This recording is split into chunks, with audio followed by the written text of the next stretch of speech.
7 years in my first trip. It won't be my last, I promise you that. Virginia. I live in a small college town, Charlottesville, about 200 kilometers southwest of D.C. So my primary focus these days is on open hybrid cloud. In fact, I was in Vegas giving a talk last week. I'm going to be in London and Dublin talking cloud next week. But now we're talking about the stuff that I love to talk about, and that is innovation. My claim to fame is that over the course of my 22 years with IBM, I've managed to file upwards of 850 U.S. patent applications, and I have over 600 issued U.S. patents to date. And so because of that, I've gotten to go off and spend a lot of time in all these different countries talking to IBM innovators and also speaking externally as well. So we're going to talk about some things here that really are near and dear to my heart. So the global innovation economy is an abstract concept, but we want to hit on a couple points here. One, what is happening in the world of technology and innovation? How is it changing fundamentally? And what does it mean for us as individuals to try to stay current and to also keep our companies relevant? Secondly, how are corporations and governments really reacting to all these changes? So about 20 minutes worth of content to go through here, and then we'll open it up for questions. So first of all, let's set the table by some definitions. When I talk about invention, we're really hitting on a novel concept or idea, but innovation is applying that to meet a market need or societal need. So the fact is there can be a long gap between an initial invention and subsequent market innovations.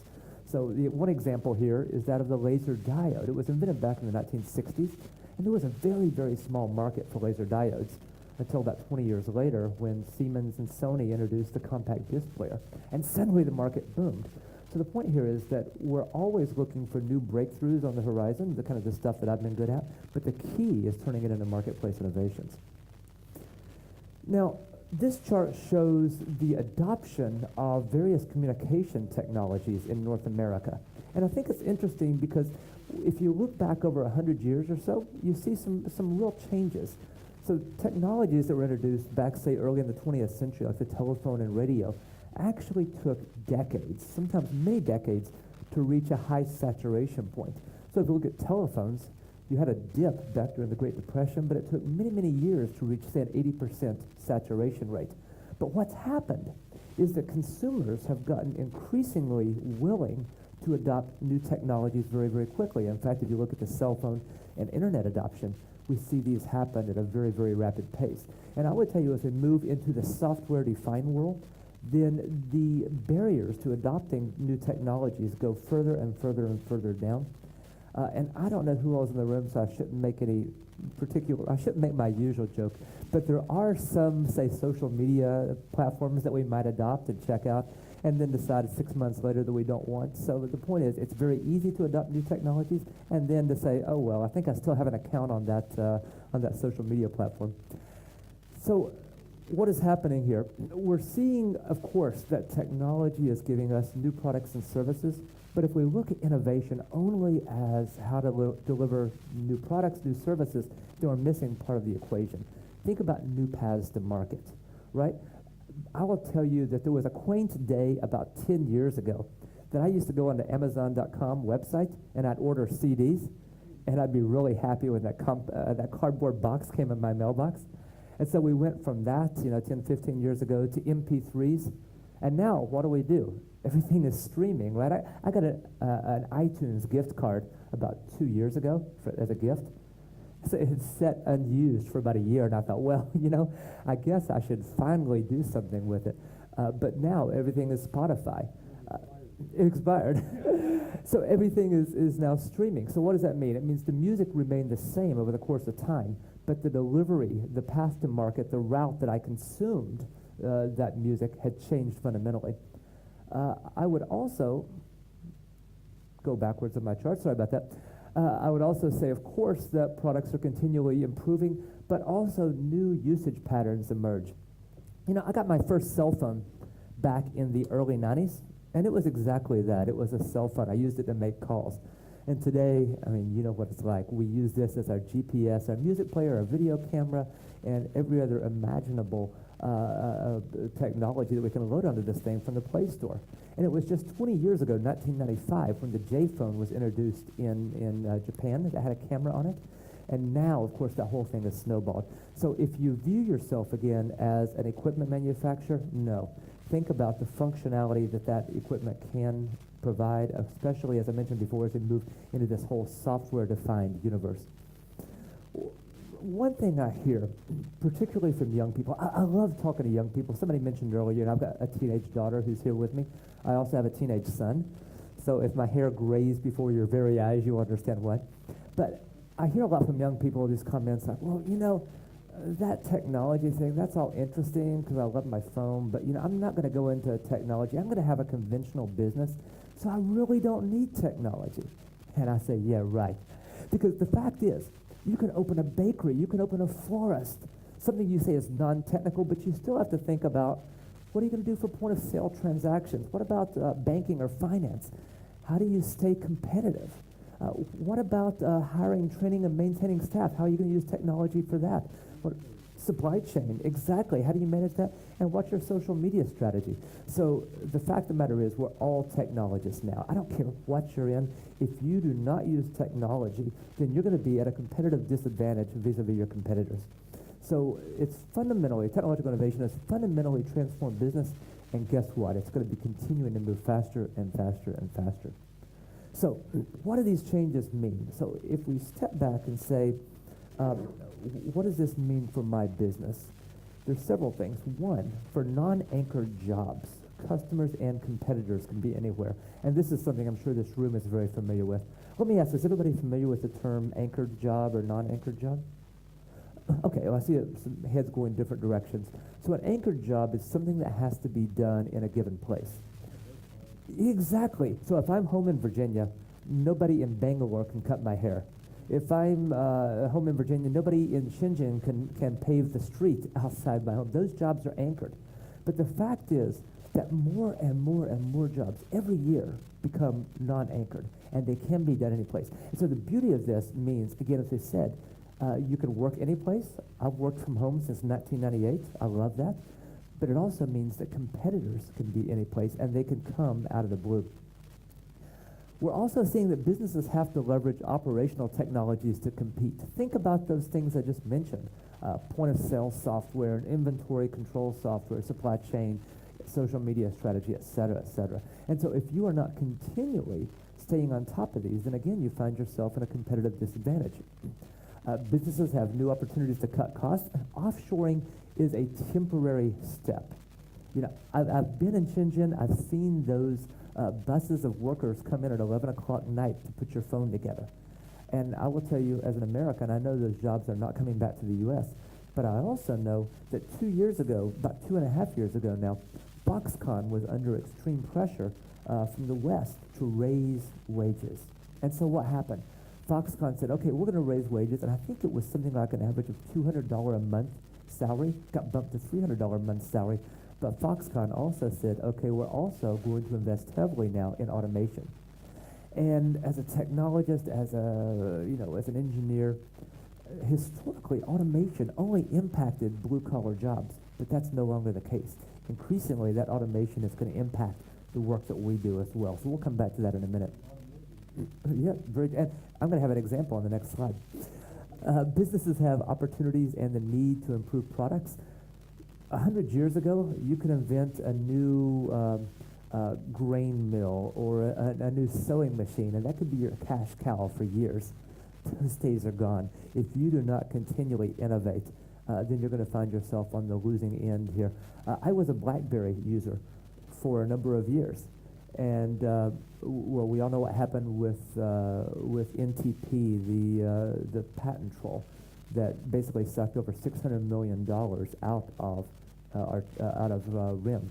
What would have happened if RIM had been able to invest that $600 million in research, development, and engineering? So bottom line, the potential risk and rewards for business have increased over the last couple of decades. So I want to talk a little bit about these changes by highlighting a company in Greenville, South Carolina. Greenville is a small town in upcountry South Carolina. It's getting close to the mountains. It's away from the ocean. But it's managed to basically achieve a bit of a reputation in the southeast as a hub. Basically, BMW and other companies are located there. But there was a company that's been there for many, many years called Standard Motor Product. They're about a century old. And Standard makes basically aftermarket equipment for cars, things like catalytic converters, fuel injectors. And back in the 90s, they saw their profits sliding, and they went into the red, and they faced some really hard decisions. They knew they were no longer able to compete with low-cost manufacturers from China and elsewhere in East Asia. So what do? They laid off about 90% of their workforce, about 90%. And they invested heavily in automation, and they returned to profitability. But there are some fundamental changes that have happened here. And these changes are difficult at times to talk about, but they are a fact of life. So people that used to be able to get the high school degree and go out and get a job in a factory earning a middle-class living are no longer able to do that. But this company is able to stay in business, they are able to stay profitable, and now the people that work on the factory floor are people that have critical thinking skills, people that could go out and debug problems with robotics, with the computers, with the automation that's out there. So the nature of those jobs have changed. And now, this isn't a political or big picture economic discussion. We can have those conversations another day over a beer. But the fact of the matter is that society has always progressed by making jobs that were once extraordinary routine or automated. Because the railroads took away jobs. I would tell you the combine harvester by which grain was reached in the field took away jobs. And it's difficult for the people affected, but in each case, we've managed to raise ourselves to higher and higher levels of value. And that's how we as a society have continued to progress now for many generations. And those trends will continue. So, one other note before I leave that point, there's always this scary concept, oh, the robots are going to take away our jobs. What are we going to do? And as the father of a couple teenagers, it's a hard conversation to have. But the fact is, and I think it was Mark Andreessen who made this observation, the robots will only take our jobs, the computers will only take all our jobs if you believe that human needs and wants are finite.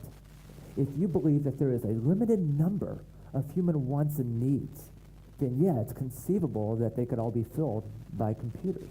But if you believe that human wants and needs are infinite, then the innovative mind will always seek out new ways to create value, new ways to satisfy those needs. So let's go back to these criteria that we talked about a few minutes ago and ask ourselves this question: what do all these changes mean for us as individuals? So a few minutes ago, we said that non-anchored jobs were spreading all over the place, and that customers and competitors could be any place. For us, that means that creative thinking is required to get customers and outmaneuver your competitors. We also said that we have to leverage operational technologies to stay competitive.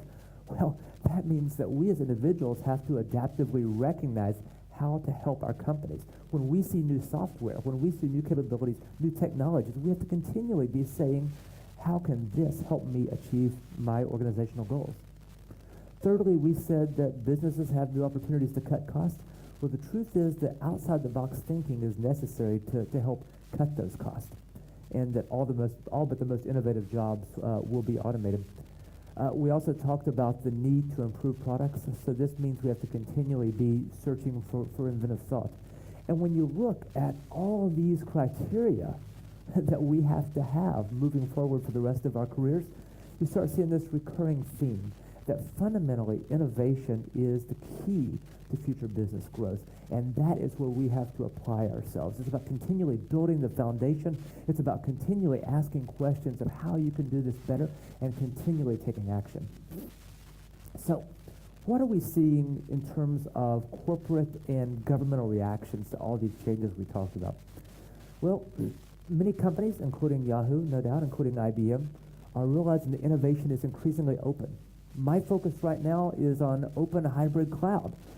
So it's about building ecosystems around open standards and then figuring out how we can, in fact, differentiate ourselves from commodity providers and still help create this large open ecosystem and make a profit. We're also realizing that innovation is increasingly collaborative. Gone are the easy problems to solve. Now we're in the days where we're solving really difficult problems. And no one organization can bring all the skills, all the expertise necessary to solve difficult problems, and that's why collaboration is key. Thirdly, innovation is increasingly multidisciplinary. I heard an example on National Public Radio just about a month ago, which really made this well highlighted.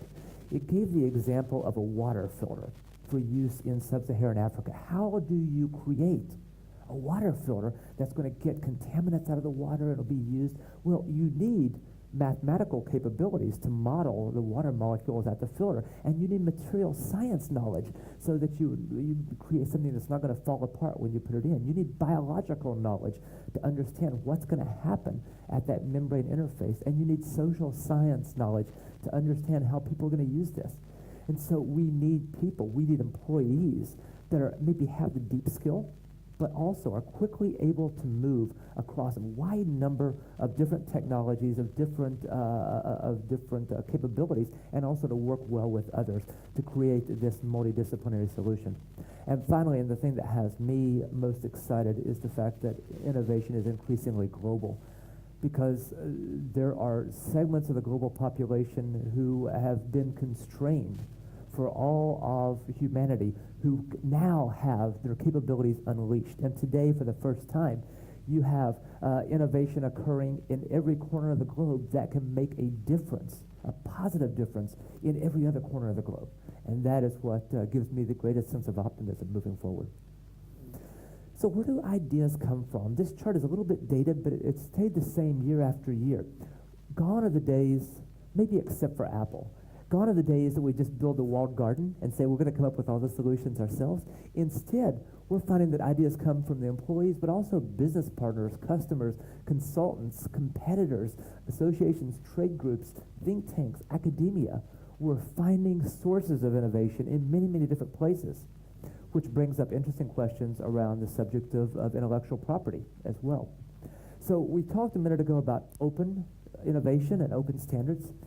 That's huge. I mean, IBM has embraced this for many years. I know Yahoo has embraced it as well. But as I pointed out, even as we embrace open standards, we have to figure out how to not be a commodity player. And so we often will build proprietary solutions on open standards. And we're proud of the fact that, yes, even though we're using OpenStack, we have this global investment in data centers that nobody else can match, and we have support capabilities and best-of-breed security. And so we say, how do we embrace the open standard, but at the same time create IP and innovation strategies that work across the spectrum? So it gets increasingly complex, and this is something that if you've not thought about your blend of proprietary and open standards, that is something that should be on the horizon for you.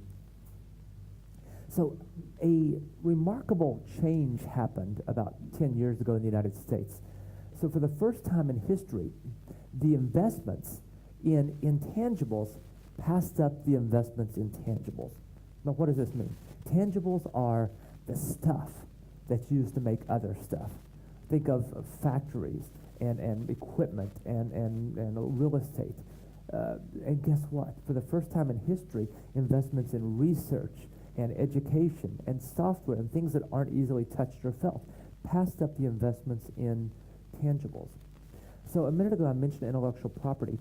If we think about the meaning of this, conventional law protected that tangible property. It protects your factory from somebody coming in and taking your equipment. Similarly, intellectual property law protects the innovation and the intangibles. So for that reason, IP has moved increasingly into the spotlight. So in summary, right now we are seeing top priority for CEOs is growth driven by innovation, and a lot of the competition is about ideas. We're seeing IP become increasingly important, and it's no longer just the purview of attorneys, but now it's actually a C-level strategic concern, and it's going to increasingly become that way. We're seeing more volatility, more uncertainty, certainly more complexity, and the challenge before us, the challenge before you, before me, everybody in technology, is to figure out how to navigate this complexity to bring back returns to our shareholders and returns to our business. So with that, let me pause here and see what questions you might have.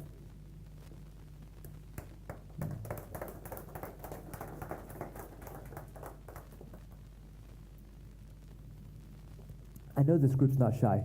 Please, yes.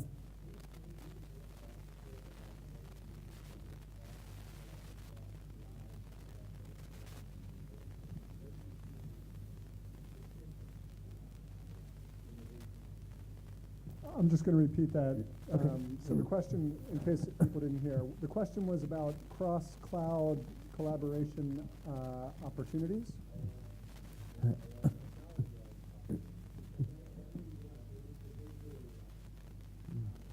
Mm-hmm. Right.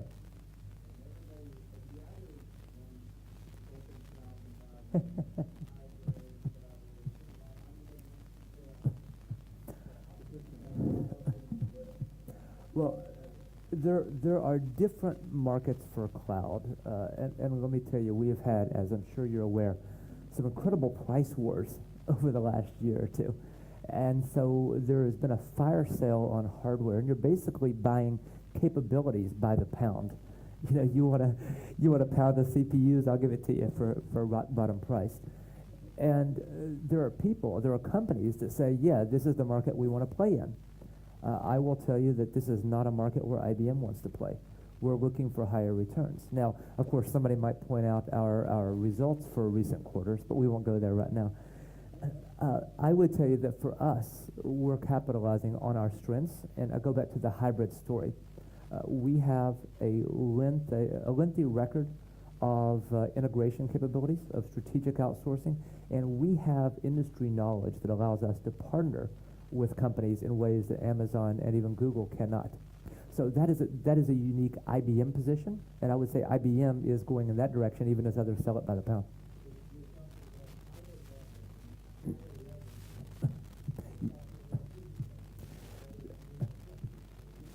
That is correct, and we could talk about IaaS, PaaS, SaaS, BPaaS. Sorry for you non-cloud folks. Infrastructure as a service, platform as a service, software as a service, business process as a service. What I would say is that everything is going to the cloud, and it's going much more rapidly than we could have predicted 3 years ago. I mean, I have been amazed, to be candid.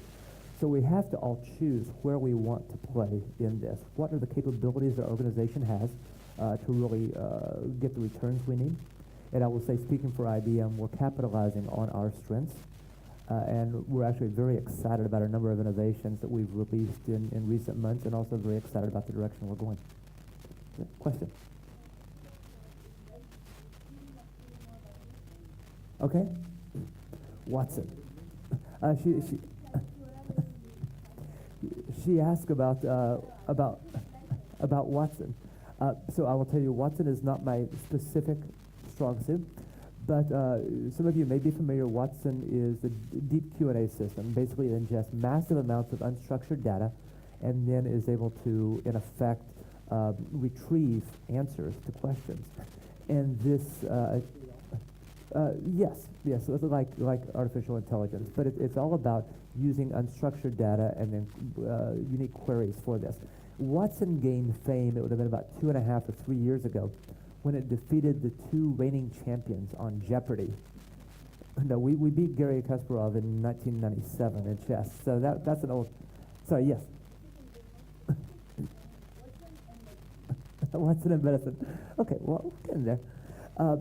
So basically, Watson is a deep QA system that ingests massive amounts of data and then in turn gives answers to questions that are asked. And it beat the 2 reigning Jeopardy champions, a game show that had basically questions of unstructured data. So we have been working to commercialize Watson, and there are some areas that we've been using Watson to, I hate to say it, automate knowledge workers. Historically, legal discovery has been a field, and I'll get to medicine in a second. Legal discovery has been a field that hires new law school grads. And you basically will have a big case, and new law school grads will read these massive amounts of documents for any case law that may be relevant to a given case. And they read these documents and come back and say, well, here's something relevant, here's something relevant, here's something relevant. Now we can just ingest all that in a computer and have Watson spit out the relevant answers for us. So one of the areas that we're working with a handful of health providers in the United States, and I presume around the world as well, is in healthcare. So the idea is not that Watson is going to be your doctor. The idea is that Watson is going to be an assistant for your physician. So suppose you come into your primary care physician and you say, Doctor, I have a problem. I have a headache, and I have this strange rash, and I have a fever that occurs every fourth day. Your doctor is left scratching his head. But with the use of deep QA systems like this, they can begin to put symptoms into the system as a query and then start to get suggestions. Now, Watson is not performing primary diagnosis on anybody in the United States, but a number of clinics and hospital systems are using it now to supplement doctors' knowledge. Okay, there is? Okay, fantastic. Can you, so she said there's a pilot site in Israel. Can you tell me more about that?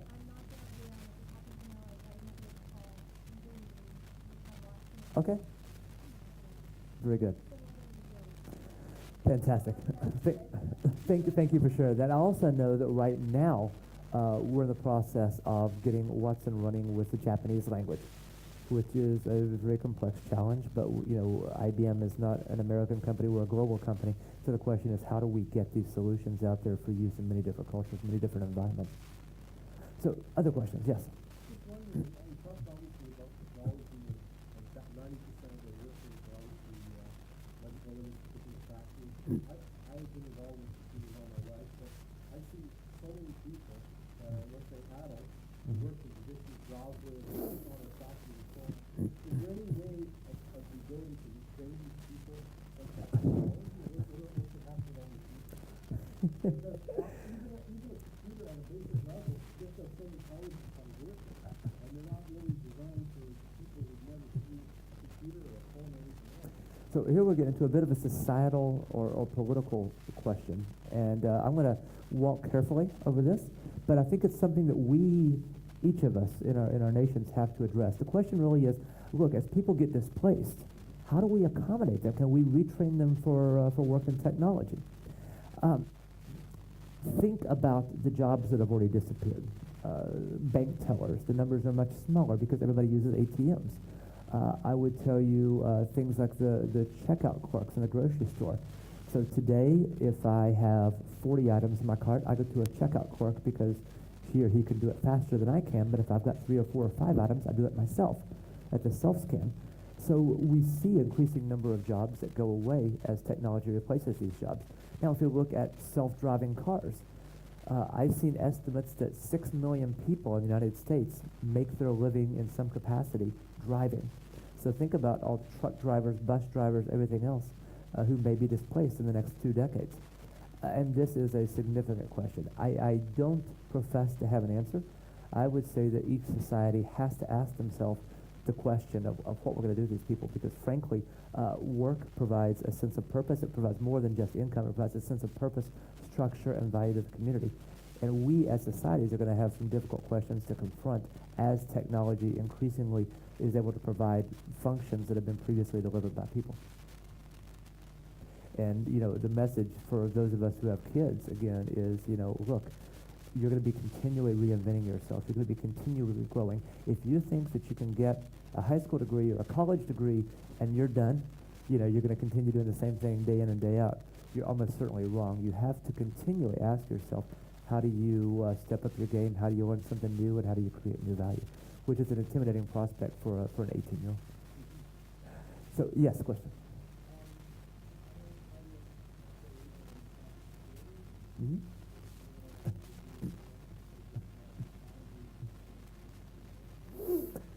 So the question was about cybersecurity. So we have a security division led by a gentleman named Brendan Hannigan, which is doing amazing things. The world, as we used to know it, was that of creating perimeters, basically firewalls around systems and keeping out the bad guys. But the problem is that's kind of like saying I'm going to build a wall around a complex city, and I'm going to make sure that nobody bad gets in. That's increasingly hard to do. So I personally believe, this is not an official IBM position, but the thing that has me most excited is our increasing use of sophisticated analytics around security. It's a matter of understanding what is normal, understanding baseline systems, understanding normal behavior for users, understanding normal behavior for applications, and then monitoring for changes to those. And so, yes, there are a need for many different areas, many different conventional security capabilities. You need to basically ensure that you have confidence around identity, authentication, authorization. You are who you say you are, and you're authorized to do the things you're trying to do. You also need to protect what's out there. You need to protect your infrastructure, protect your applications, protect your data. Yes, and there's a lot of different organizations working on these facets, including IBM. But the area that I find most interesting and exciting is that around insight. How do you get this understanding of what is baseline, what is normal, and how do you actually trigger the necessary alarms when something outside the baseline happens without having too many false alarms? So that's a huge challenge. That's where we're heading, and I think you're going to see you've already seen a lot of progress, and you're going to see a lot more in the coming years. So a question over here? Yes. Yes.